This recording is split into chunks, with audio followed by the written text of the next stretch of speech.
जय श्री कृष्ण। नेहाभिक्रम नाशो अस्ति प्रत्यवायो न विद्यते स्वल्पम अपि अस्य धर्मस्य त्रैते महतो भयात्।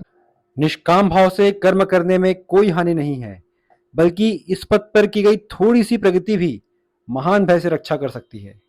व्यवसाय आत्मिका बुद्धि एके कुरुनंदन बहुशाखा ही अनंताश्च बुद्धयो अव्यवसाय नाम। जो निष्काम भाव से कर्म करते हैं वे प्रयोजन में दृढ़ रहते हैं और उनका लक्ष्य भी एक होता है। हे कुरुनंदन, जो दृढ़ प्रतिज्ञा नहीं है उनकी बुद्धि अनेक शाखाओं में विभक्त होती है।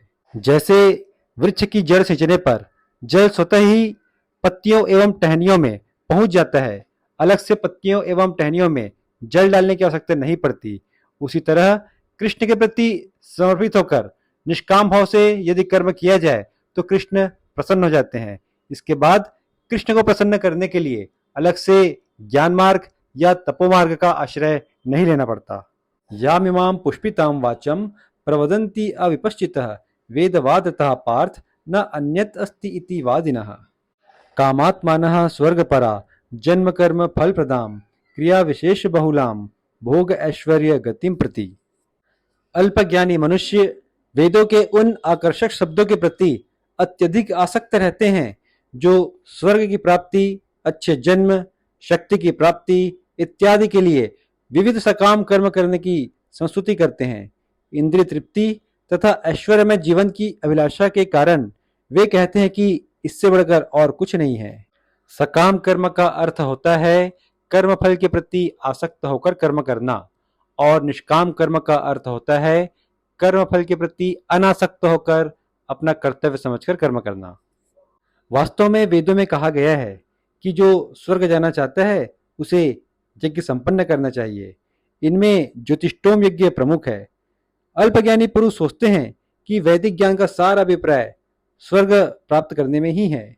ऐसे लोगों को अल्पज्ञानी इसलिए कहा गया है क्योंकि वे यह नहीं जानते कि आपके अच्छे कर्मों के फल समाप्त होने के बाद आपको स्वर्ग से वापस पृथ्वी में ही गिरना पड़ेगा, यानी आपको पृथ्वी में फिर से जन्म लेना पड़ेगा। भोग ऐश्वर्य प्रसक्ता नाम तया अपहृत चेतसाम व्यवसाय आत्मिका बुद्धि समाधौ न विधीयते। जो लोग इंद्रिय भोग तथा भौतिक ऐश्वर्य के प्रति अत्यधिक आसक्त होने से ऐसी वस्तुओं से मोहग्रस्त हो जाते हैं, उनके मन में भगवान के प्रति भक्ति का दृढ़ निश्चय नहीं होता। त्रैगुण्य विषया वेदा निस्त्रैगुण्यो भवार्जुन निर्द्वंदो नित्य सत्वस्थो निर्योगक्षेम आत्मवान। वेदों में मुख्यतया प्रकृति के तीनों गुणों का वर्णन हुआ है। हे अर्जुन, इन तीनों गुणों से ऊपर उठो, समस्त द्वैतों और लाभ तथा सुरक्षा की सारी चिंताओं से मुक्त होकर आत्मपरायण बनो। यह शरीर प्रकृति द्वारा निर्मित तीन गुणों के द्वारा चलता है। पहला है सत्वगुण, दूसरा है रजोगुण और तीसरा है तमोगुण। हम अध्याय 14 में इन तीनों गुणों का विस्तार से अध्ययन करेंगे। अभी हम इन तीनों गुणों को संक्षिप्त में उदाहरण के द्वारा समझ लेते हैं।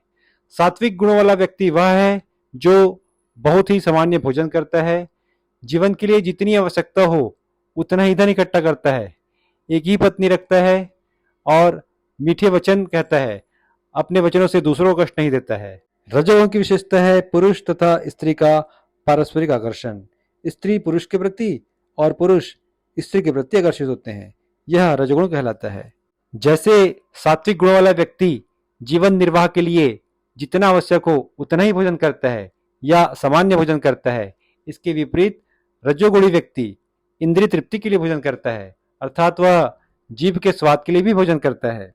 वह बहुत अधिक धन इकट्ठा करके समाज में प्रतिष्ठा चाहता है। ये सब उदाहरण हैं रजोगुण के। अब हम बात करेंगे तमोगुण की। तामसिक गुणों वाला व्यक्ति वह है जो शास्त्र के आदेशों की अवहेलना करते हुए दूसरों को कष्ट पहुंचाकर जीवन जीता है। ऐसे लोग तपस्या भी करते हैं तो दूसरों को कष्ट देने के लिए, जैसे रावण ने किया। इन तीनों गुणों में सत्वगुण सर्वश्रेष्ठ होता है, इसलिए सत्वगुणी मनुष्य को भी इस बात का अहंकार हो जाता है कि वह बाकी दो गुणों वाले व्यक्तियों की तुलना में श्रेष्ठ है। इसीलिए भगवान ने अर्जुन को यह उपदेश दिया कि तुम तीनों गुणों से मुक्त होकर मेरी शरण में आ जाओ, क्योंकि मोक्ष तभी संभव है जब हम तीनों गुणों से मुक्त हो जाएं। गीता को एपिसोड वाइज सुनने के लिए आप हमारे प्लेलिस्ट पर जा सकते हैं। राधे राधे।